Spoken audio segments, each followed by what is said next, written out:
Everyone, আসসালামু আলাইকুম। আমার কুকিং চ্যানেলে আপনাদের সবাইকে স্বাগতম। আমি আজকে আপনাদের সাথে নিয়ে এসেছি মূলা শাক দিয়ে চিংড়ি মাছ ভাজি। আর এই মূলা শাকটা আমরা অনেক মানুষ অনেক রকম করে রান্না করে থাকি। আর আজকে আমি আপনাদের সাথে দেখাবো চিংড়ি মাছ দিয়ে মূলা শাক ভাজি। আশা করি আপনাদের সবার কাছে ভালো লাগবে। ভালো লাগলে আমার চ্যানেলটা সাবস্ক্রাইব, লাইক, বেল বাটনটা ক্লিক করতে ভুলবেন না, সবার সাথে শেয়ার করতে ভুলবেন না।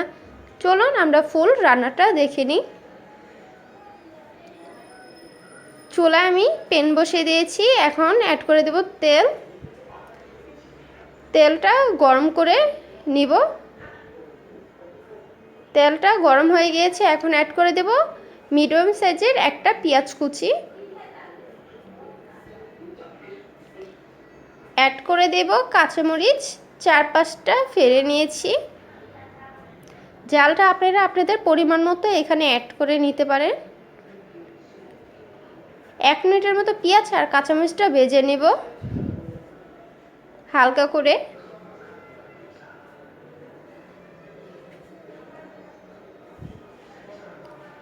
পেঁয়াজ কাঁচামরিচটা ভাজা শেষ। এখন অ্যাড করে দেব চিংড়ি মাছ। আমি এখানে দেশি চিংড়ি মাছ নিয়েছি। আপনারা চাইলে বড় চিংড়ি মাছ দিয়েও মূলা শাক ভাজিটা করে নিতে পারেন। 1 মিনিটের মতো মাছটাও ভেজে নেব। মাছটা ভেজে নেওয়া হয়ে গিয়েছে। এখন অ্যাড করে দেব লবণ 1.5 চা চামচ। আর অবশ্যই লবণটা কম পরিমাণে অ্যাড করার চেষ্টা করবেন, শাকটা উনে যাবে। দিয়ে দেব 1.5 চা চামচ হলুদ গুঁড়ো, 1 চা চামচ মরিচ গুঁড়ো। এখন পানিটা অ্যাড করে দেব।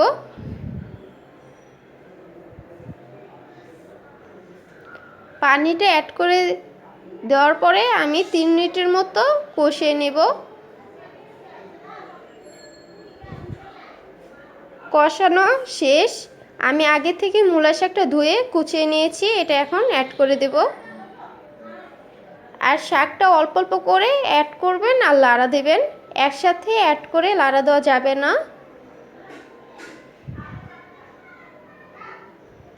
আর শাকে পানি দেওয়া লাগবে না, শাকের থেকেই পানি উঠে যাবে।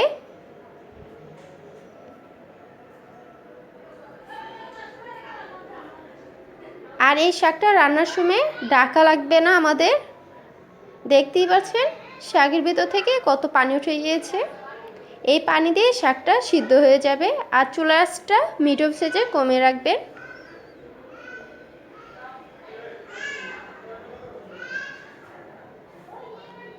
আমি আবারও লাড়া দিয়ে দিব। আর কিছুক্ষণ পর পর লাড়া দিতে হবে, না হলে নিচে লেগে যাবে শাকটা। শাকটা আমি 15 মিনিটের মতো রান্না করে নিয়েছি। দেখতেই পাচ্ছেন শাকের থেকে পানি শুকিয়ে গিয়েছে। এখন অ্যাড করে দেব ধনিয়া পাতা। ধনিয়া পাতাটা অপশনাল, আপনারা দিলে দিতেও পারেন, নাও দিতে পারেন। 1 মিনিটের মতো ধনিয়া পাতা দেওয়ার পরে রান্না করে নেব।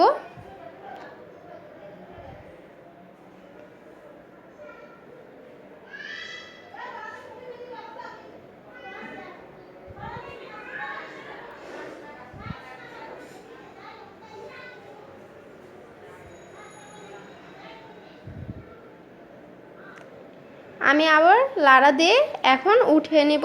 শাকটা হয়ে গিয়েছে। এখন আপনাদের সাথে সার্ভ করে দেখাচ্ছি। দেখতেই পাচ্ছেন শাকটা কত সুন্দর, শাকে সবুজ কালারই আছে। আর অবশ্যই শাক রান্নার সময় যে কোনো শাকই ডেকে রান্না করবেন না, তাহলে শাকের কালারটা নষ্ট হয়ে যায়। দেখতেই পাচ্ছেন কতটুকু লোভনীয় লাগছে। আশা করি আপনারা একবার হলেও ঘরে এই মূলা শাক দিয়ে চিংড়ি মাছটা রান্না করে দেখবেন, আপনাদের কাছে মন্দ লাগবে না, অনেক অনেক ভালো লাগবে। যদি ভালো লাগে আমার চ্যানেলটা সাবস্ক্রাইব, লাইক, বেল বাটনটা ক্লিক করতে ভুলবেন না, আর সবার সাথে শেয়ার করতে ভুলবেন না। আল্লাহ হাফেজ। আসসালামু